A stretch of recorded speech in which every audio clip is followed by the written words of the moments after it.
আসসালামু আলাইকুম। এখন আপনারা দেখবেন সংবাদ শিরোনাম।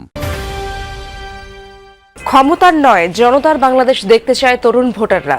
জয় পরাজয়ের নির্ধারক তারাই, বলছেন বিশ্লেষকরা। সাধারণত খুব আয়োজনের মধ্যে থাকলেও আমাদের কাছে খুব এক্সাইটমেন্টের একটা জিনিস। আমার একটা ভোট কিন্তু রাষ্ট্রের অনেক কিছু নীতি নির্ধারণের জায়গায় প্রভাব ফেলতে পারে।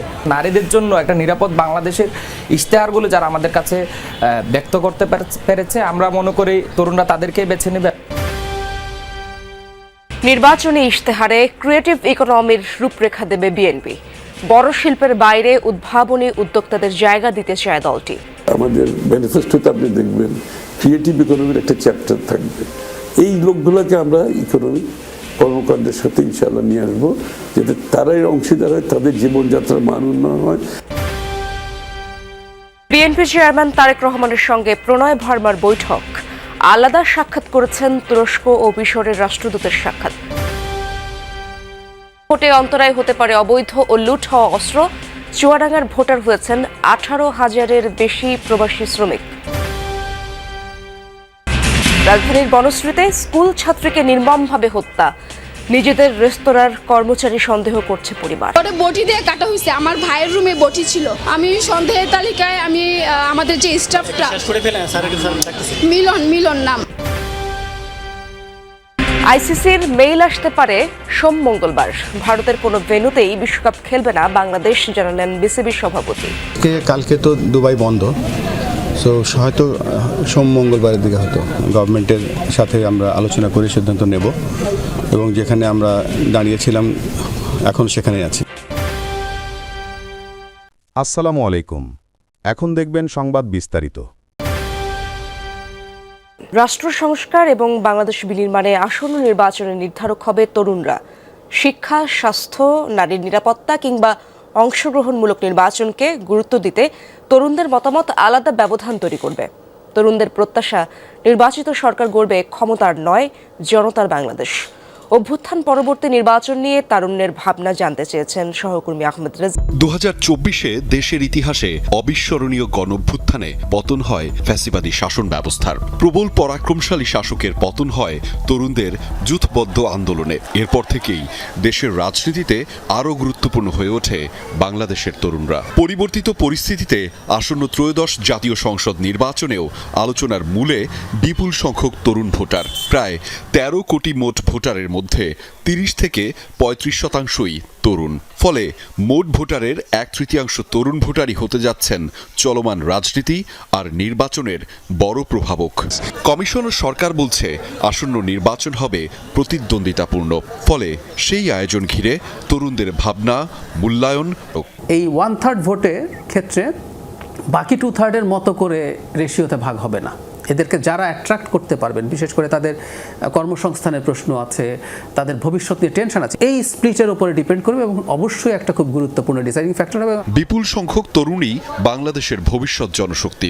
তাই নির্বাচনে যেমন এই তারুণ্যের ভোট গুরুত্ব পাবে, ঠিক তেমনই তাদের ভাবনায় রেখে নির্বাচনের আগেই রাজনৈতিক দলের নীতি নির্ধারণী পরিকল্পনার দিকেও মুখিয়ে ইশতেহারে ক্রিয়েটিভ ইকোনমি, এই নতুন শব্দবন্ধ সামনে আনতে চায় বিএনপি। সোজা করে বললে চেনা বড় শিল্পের বাইরেও নতুন ধাঁচের কাজ আর উদ্যোক্তাদের জায়গা দিতে চায় দলটি। প্রযুক্তি নির্ভর কাজ, স্টার্টআপ, ফ্রিল্যান্সিং সব থাকবে তালিকায়। পাশাপাশি সরকারের আর্থিক প্রতিষ্ঠান বিভাগ তুলে দেওয়ার পক্ষে দলটি। দাবি, ব্যাংকের ওপর এত চাপ দেওয়া যাবে না, বড় বড় প্রকল্পের টাকা আসবে পুঁজিবাজার থেকে।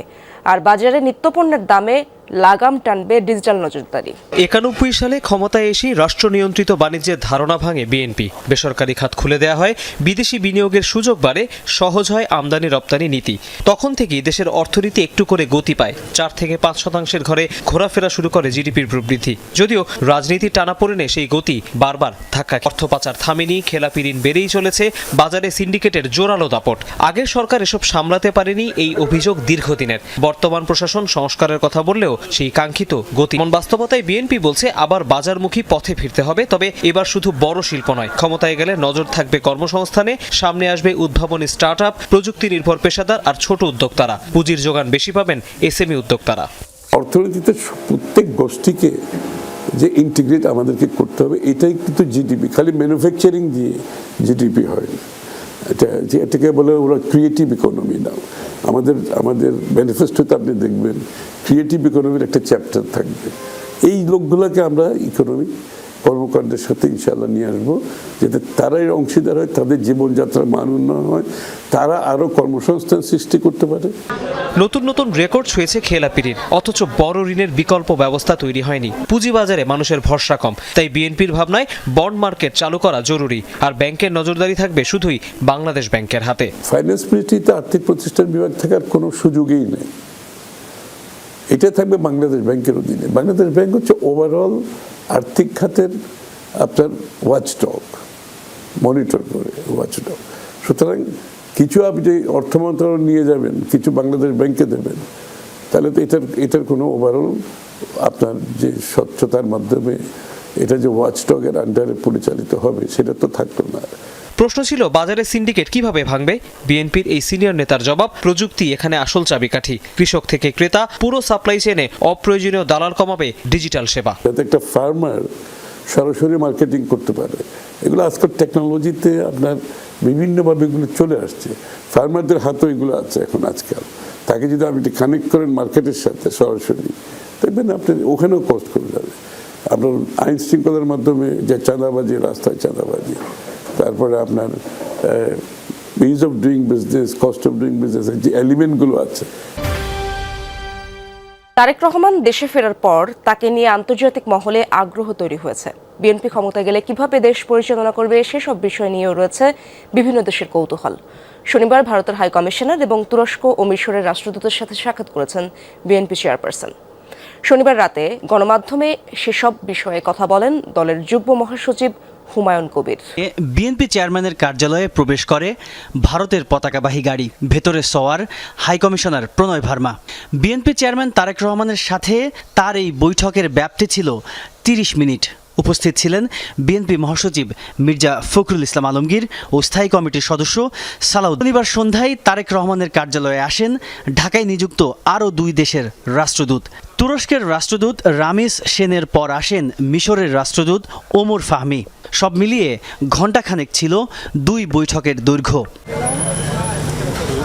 কোন দেশের সাথে কি নিয়ে আলাপ হয়েছে তা নিয়ে আলাদা করে না বললেও বিএনপির যুগ্ম মহাসচিব হুমায়ুন কবির জানান, পারস্পরিক উন্নয়নমূলক ও বাণিজ্যিক সহযোগিতা বাড়ানোর বিষয়ে আলোচনা হয়েছে সবার সাথে। জুলাই আন্দোলনে ফেনীতে ছাত্র জনতাকে দমাতে অত্যাধুনিক অস্ত্র ব্যবহার করেছিল আওয়ামী লীগের নেতাকর্মীরা। বুলেট কেড়ে নেয় 11টি তরতাজা প্রাণ। 17 মাস পেরোলেও সেসব অস্ত্র ধরা ছোঁয়ার বাইরে। পাওয়া যায়নি থানা থেকে লুট হওয়া পুলিশের 7টি অস্ত্র। রাজনৈতিক নেতারা বলছেন, দ্রুত উদ্ধার করা না গেলে আসন্ন নির্বাচনে হুমকি হয়ে দাঁড়াবে এসব অবৈধ এবং লুটকৃত অস্ত্র। 2024 ছাত্র জনতার আন্দোলনের সেই উত্তাল সময় দমাতে এভাবেই অস্ত্র হাতে চড়াও হয় তৎকালীন ক্ষমতাসীন দল আওয়ামী লীগ এবং অঙ্গ সংগঠনের নেতাকর্মীরা। অত্যাধুনিক এসব অস্ত্রের প্রাণঘাতী বুলেট